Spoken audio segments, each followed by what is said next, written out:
On today's episode, restricted free agents Philipp Kurashev and Caleb Jones finally have their new deals worked out with the Chicago Blackhawks. Also get into the latest rumors surrounding the Blackhawks broadcast booth for next season. And then to wrap things up, I'll also go over a quick recap of the first couple of days of the 2022 World Junior Championship. All that and plenty more right here on Locked On Blackhawks.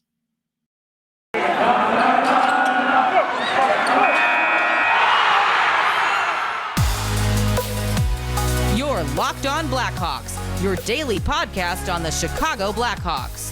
Part of the Locked On Podcast Network, your team every day.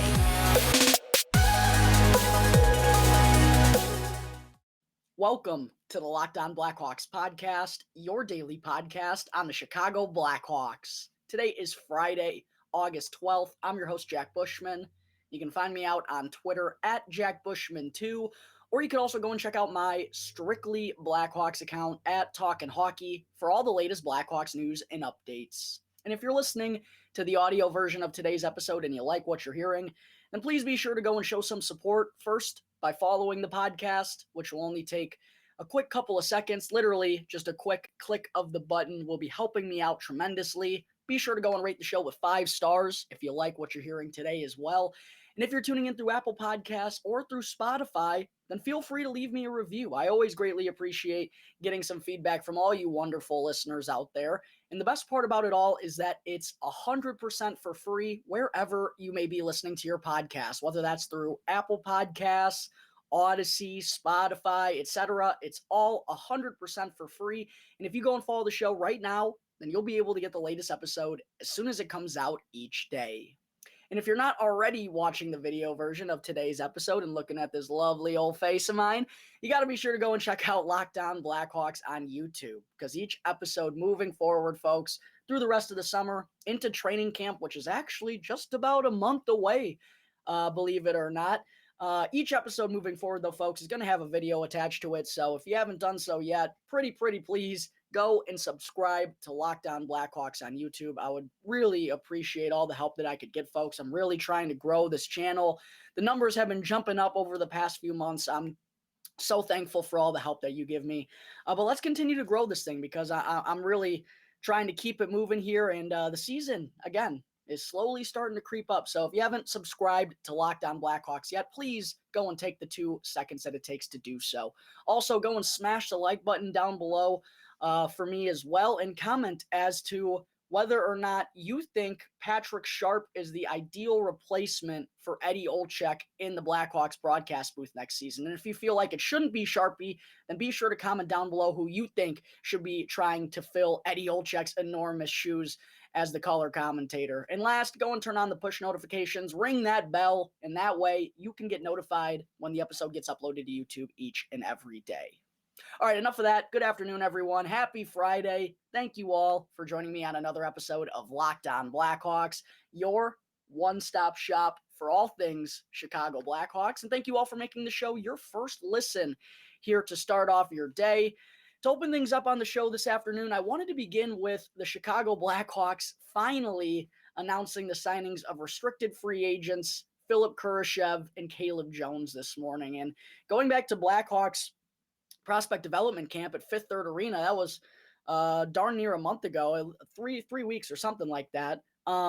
But in the final day of Blackhawks development camp, we heard general manager Kyle Davidson say that the next order of business for the front office was getting deals done with those 2 RFAs, the only 2 RFAs, in fact, that the Blackhawks elected to bring back for next season.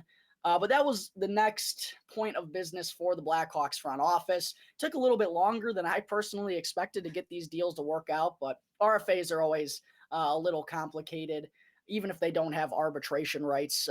So now we finally know what both Kurashev and Caleb Jones are going to be making for the Hawks next season. Both signed 1-year deals, and both will still be restricted free agents once this contract expires. The only difference, Kurashev does not have arbitration rights, while Caleb Jones does. But getting into Caleb Jones first, he signed a 1-year, $1.35 million deal with the Blackhawks. A couple weeks ago, when I was kind of estimating what these two would net, I guess somewhere right around 1 to 1.2 million for Caleb Jones. So 1.35 is, basically right around what I expected. And he's coming off a pretty strong season last year. He missed a little bit of time early on in the season, suffered an injury, unfortunately, late in training camp that cost him a bunch of time in the first couple of months, which honestly, he probably wasn't too mad about considering how poorly the Blackhawks were playing at that point. But I think he played 54 games or something like that. I don't have the games played numbers in front of me, but we did see Caleb Jones set career highs in, all offensive categories, career high in goals with 5, career highs in assists with 10. He actually tied his brother Seth for the most goals among Blackhawks defensemen, despite, not playing in 20 or 30 games or something like that. So I thought there were flashes for sure last year from Caleb Jones that enticed the Blackhawks enough to bring him back. He's still only 25 years old. I know in hockey terms that's getting up there a little bit and it's kind of make or break time, but this was really Caleb's first kind of full stint where when he was healthy, he was basically in the lineup more games than not. Going back to his first couple of years up in Edmonton, he was playing the 7th defenseman role. He was getting healthy scratch pretty regularly. This was kind of his first consistent action, if you will, in an NHL lineup. And yeah, there were moments where Caleb definitely showed off his skill set, which I think is one reason why the Blackhawks brought him back. And I've mentioned this a couple of times now, but the skill set that he has is pretty unique compared to what the Blackhawks have on their roster right now, and also some of the defensemen that are coming up in the pipelines. Like Caleb's someone who moves well. He has an offensive game to him, can maybe be a power play 2 defenseman, but has some good offensive game to him, a good shot. But I think some of the stuff that impressed me the most was his ability to carry the puck up the ice.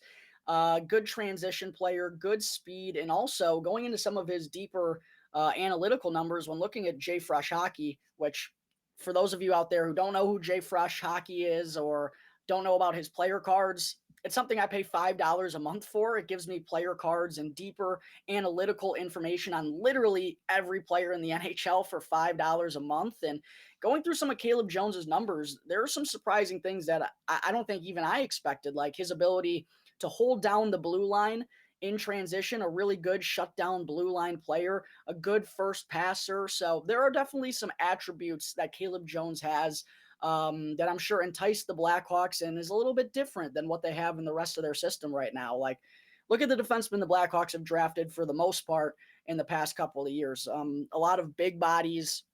I know Kevin Korchinski, moves really well. Same with Sam Rinzel, but you look at Nolan Allen, who's a big, rugged defensive defenseman. Same with Ethan Del Mastro. They kind of, I think, after there was that era where, the Stan Bowman drafted Henry Jokiharju, Adam Boqvist, Nicholas Beaudin, all these smaller offensive-minded defensemen. I think they were kind of in scramble mode to get as many big bodies on the back end in the pipelines as possible. So that's kind of why we've seen, I think, the Blackhawks add some size in the NHL draft over the past few years. But for what Caleb provides, I think it's definitely worth another chance here. See what he can do this season. He should be in the lineup more times than not, assuming he's healthy. So I think this was a smart signing by the Blackhawks. And given the position they're in, why not get another look at Caleb Jones, who, again, at times really flashed some good potential and I think still has more to him than we've seen so far in his first, 50 games or so as a member of the Blackhawks. Getting into Philipp Kurashev's deal, Kurashev's also, like I said, signed a 1-year deal. This was worth $750,000, which was a little bit lower than I expected, but at the same time, Kurashev really hasn't proven himself as a consistent player so far in his career. Still only 22 years old, though. I just saw a bug floating across my face. Sorry for that distraction, folks. But yeah, Kurashev's someone who I think Blackhawks fans have to have a certain perspective with to treat him fairly. Again, only 22 years old, and this kid was a 4th-round pick not all that long ago, right? And you don't see 4th or later round picks like that emerge to the NHL this quickly very often. Like Philipp Kurashev, I'm not going to call him a unicorn because that would just be a wrong term, but he's kind of a rarity. Not a lot of, third, fourth, fifth round picks hit the NHL level by 20, 21 years of age. So while Kurashev has had his ups and downs and had consistency issues, I think we still need to be patient with him. He's still very young, and, maybe he won't have the offensive upside that some of us were hopeful for, but he's got a good speed game. He could play both center and the wing. He's versatile. And I think the biggest thing for him is he just needs to find that consistency, because there'd be stretches, 3 or 4 games where he'd be making a difference night in and night out, and then the next month he'd be an absolute ghost. So it's all about finding that consistency level for him on a night-to-night basis. But again, that's hard to do as a 22-year-old when you're really just getting your feet wet in the NHL, and also, the team around you isn't very good either. Kind of a tough situation for Kurashev to be in, but I really hope Blackhawks fans haven't written him off yet, because, again, only 22 years old. He had 21 points in 67 games last season. I think he does have the potential to be a 30 or 40-point guy one day down the road once he gets a little more action under his belt. But yeah, this was, I think, a no-brainer to bring back Kurashev, another guy who you might as well see if he can figure it out over the next couple years. And if he doesn't, we're in a full-blown rebuild anyway. So I think both these signings were wise moves by the Blackhawks.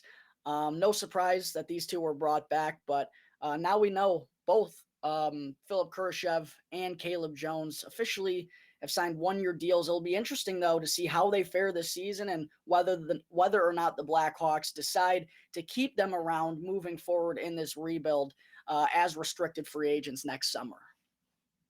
All right, that takes care of all the info on the Caleb Jones and Philipp Kurashev signings from this morning. Coming up in just a moment, I will get into the Blackhawks pursuing Patrick Sharp to take the place of Eddie Olczyk in the broadcast booth next season. But first, I need to talk to you all about Athletic Greens and their new AG1 product. With just 1 scoop of AG1, you're absorbing 75 high-quality vitamins, minerals, probiotics, and more to help you start your day. This special blend of ingredients supports your gut health, your nervous system, your immune system, your energy, recovery, focus, and aging. It's truly an incredible supplement. And Athletic Greens was first created when the founder themselves experienced a ton of gut issues and ended up on a complicated supplement routine in order to recover. That used to cost them $100 per day. But now, Athletic Greens has created an optimal and affordable nutrition routine that costs you less than $3 per day, which is such an easy and cheap way to invest in both your health and body. And I seriously do try to get my 1 scoop of AG1 every morning, folks. I had it about 30 minutes ago before recording this episode. I really try to get it in every morning before I do the show, or before I go to work, or before I go and hit the golf course with some of my buddies. It really does give me that extra boost that I need to get me going in the morning. And to make it easy, Athletic Greens is going to give you a free 1-year supply of immune-supporting vitamin D and 5 free travel packs with your first purchase. All you got to do is go and visit athleticgreens.com/NHL Network right now. Again, that is athleticgreens.com/NHL Network for a free 1-year supply of immune-supporting vitamin D along with 5 free travel packs. Go to athleticgreens.com/NHL Network to take ownership over your health and to pick up the ultimate daily nutritional insurance. All right, we're back here on the Locked On Blackhawks podcast. Moving on into segment 2, let's talk about the latest news involving the Blackhawks broadcast booth for next season, because as of yesterday, folks, Eddie Olczyk officially inked his deal with the Seattle Kraken. He will be up in the booth with the Kraken next season, joining his brother Ricky, who's an assistant general manager there. And yeah, it's just kind of hard to believe this is really happening. Like, I still don't understand how we got to this point. And, it's all speculation. We've heard Eddie go on multiple shows and say this was his decision alone. He just felt like it was time to go in another direction. But I really feel like there has to be a specific reason for that, right? Like, Edzo has been a part of the Blackhawks family for so long now. They trusted him to aid the front office in the hiring of their new general manager. We saw him in that disastrous town hall meeting with Rocky Wirtz last year. Maybe that was the final straw for Edzo. Maybe he's like, listen, I can't be up here with these 70-year-old white dudes anymore who are so out of touch with society today. Maybe that was something that pushed him away from Chicago. I know if I was up there listening to old man Rocky Wirtz go on that type of ramble, I would have been beyond embarrassed to be on the same stage as him. So maybe that had something to do with Edzo's departure. I thought about maybe he didn't feel like moving forward with Chris Vosters was the best thing for him. Maybe he just didn't feel like that chemistry was there. That one I kind of feel like isn't really the case, because I feel like Edzo would always be up for a challenge and would understand that Chris would lean on him heavily to kind of get his footing and get off and running as the new play-by-play man for the Blackhawks. And of course, filling Pat Foley's shoes. I mean, no one knows how great Pat Foley was more than Edzo, and I'm sure he would have liked to help Chris in that transition. So I don't think that was it. One thing that really stuck out to me, though, I was having this conversation with some family friends recently, and I wonder if the Blackhawks letting Edzo's contract expire and not having anything officially set in place, I wonder if that irked him. And I still think that was the dumbest move by the Blackhawks. How do you let the best color commentator in the game, maybe in all of professional sports, how do you let him hit the open market without a deal in place? Especially when he's been around for as long as he has. He's very tight-knit with, not only NBC Sports Chicago, but the entire Blackhawks organization, right? Like, he's had relationships with Patrick Kane and Jonathan Toews over the years. Like, letting Edzo's contract expire without anything officially set in place for the next step, like, that to me is just boneheaded by the Blackhawks. For what are we doing here? How do you not sure that up? I get there's a lot of things going on right now, but Edzo is one of the only reasons why people would have tuned in next year. Now they're not going to have Pat Foley or Eddie Olczyk. I mean, to be honest, if I wasn't in love with this team, regardless of how they fare, and if I didn't have the job that I do, I wouldn't be enticed to watch the broadcast next season. I mean, it's going to be two new guys.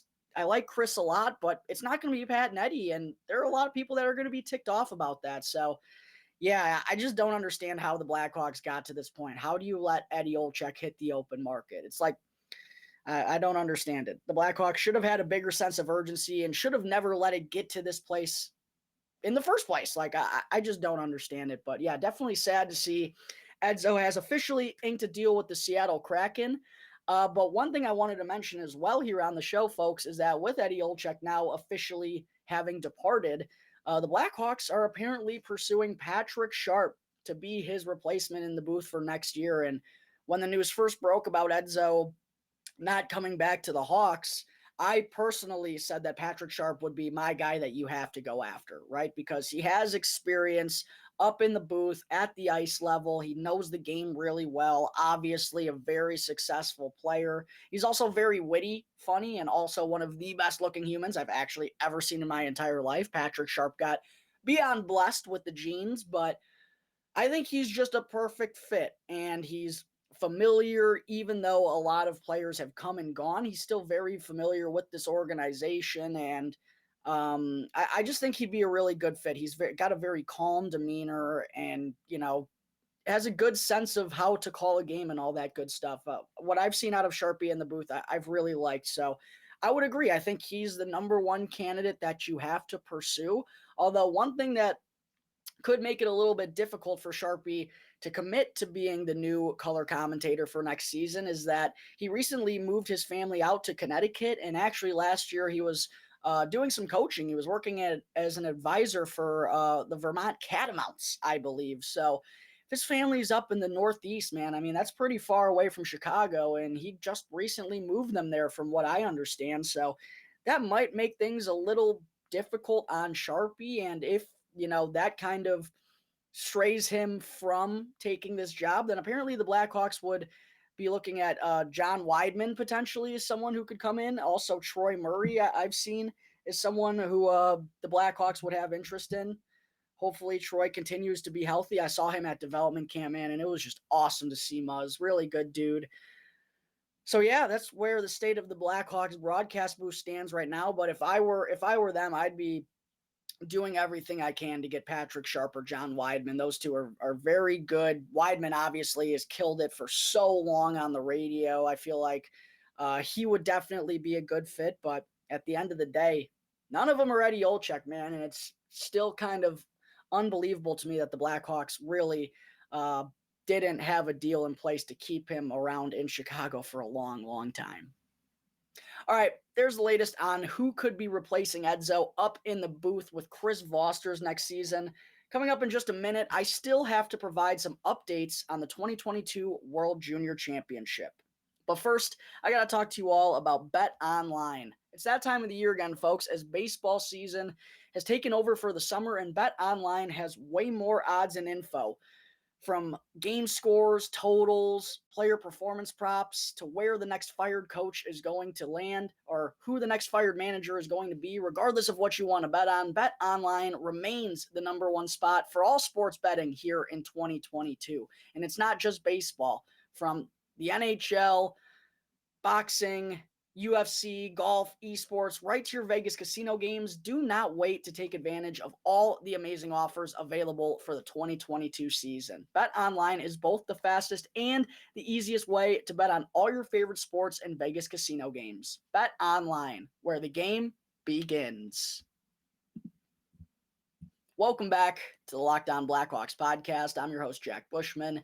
Getting into segment 3 today before I wrap things up and let you all go and enjoy your weekends, I still wanted to be sure to provide some updates on the 2022 IIHF World Championship up in Edmonton, Alberta, where 5 members of the Chicago Blackhawks pipelines are taking part in the tournament. 3 for Team USA.